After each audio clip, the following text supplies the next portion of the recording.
नमस्कार, तुमच्या आमच्या कुकिंग शोमध्ये मी तुम्हा सर्वांचे स्वागत करते। आज आपण कैरीपासून आंबट गोड असा गुळ आंब्याची रेसिपी पाहणार आहोत। तर चला मग रेसिपी बनवण्यास सुरुवात करूया। त्यासाठी येथे मी 2 कैऱ्या घेतल्या आहेत। आता आपण चाकूच्या मदतीने कैऱ्यांचे पुढचे टोक काढून घेणार आहोत।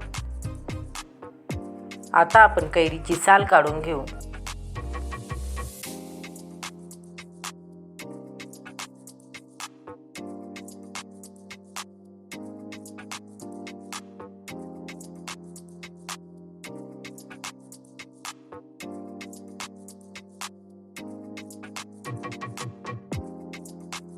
आता आपली कैरीची साल काढून झाली आहे। आता आपण किसणीच्या मदतीने कैरी किसून घेऊ।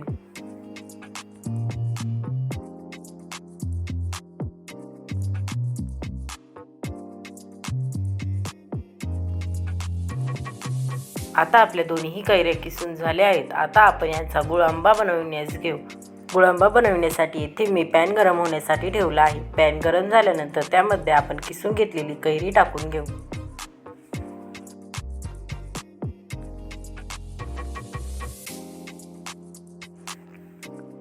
सर्वप्रथम आता आपण कैरीला अशाच प्रकारे 2 मिनिटांपर्यंत पॅनमध्ये परतवून घेऊ, जेणेकरून कैरीतील सर्व पाणी निघून जाईल व तुमचा गुळ आंबा जास्त दिवस टिकण्यास मदत होईल।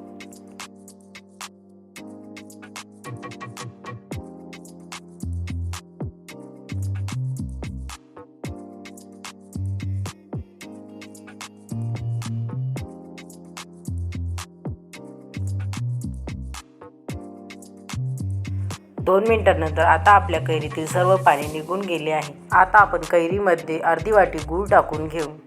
तुम्ही येथे गुळाच्या ऐवजी साखरेचा सुद्धा वापर करू शकता। आता आपण हे सर्व चांगल्या प्रकारे मिक्स करून घेऊ।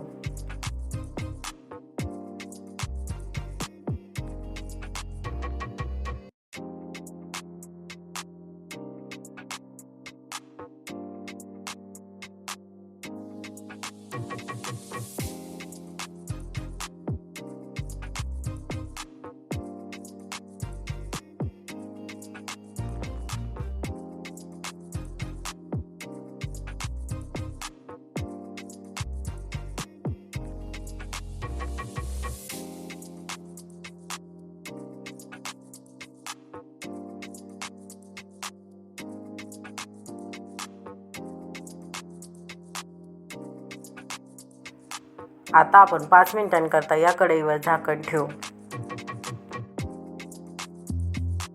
5 मिनिटांनंतर आता आपला गूळ चांगल्या प्रकारे वितळला गेला आहे। आता आपण त्यामध्ये 1 टीस्पून वेलची पावडर टाकून घेऊ।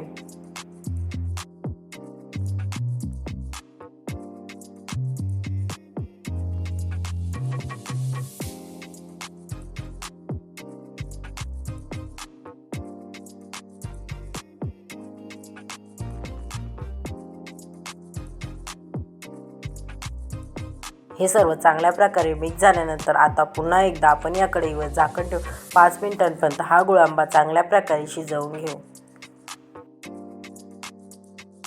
5 मिनिटांनंतर आता आपला गुळ आंबा चांगल्या प्रकारे शिजला आहे। आता आपण हे सर्व पुन्हा एकदा चांगल्या प्रकारे मिक्स करून घेऊ। हा गुळ आंबा वर्षभर टिकवण्यासाठी तुम्ही याला थंड झाल्यानंतर एका काचेच्या जारमध्ये वर्षभर टिकवून ठेवू शकता।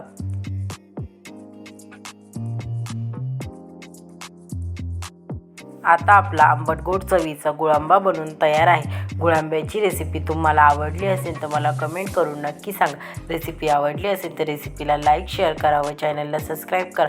पुन्हा भेटूया आपण अशाच एका नवीन रेसिपीसोबत। तोपर्यंत सर्वांनी काळजी घ्या। बाय।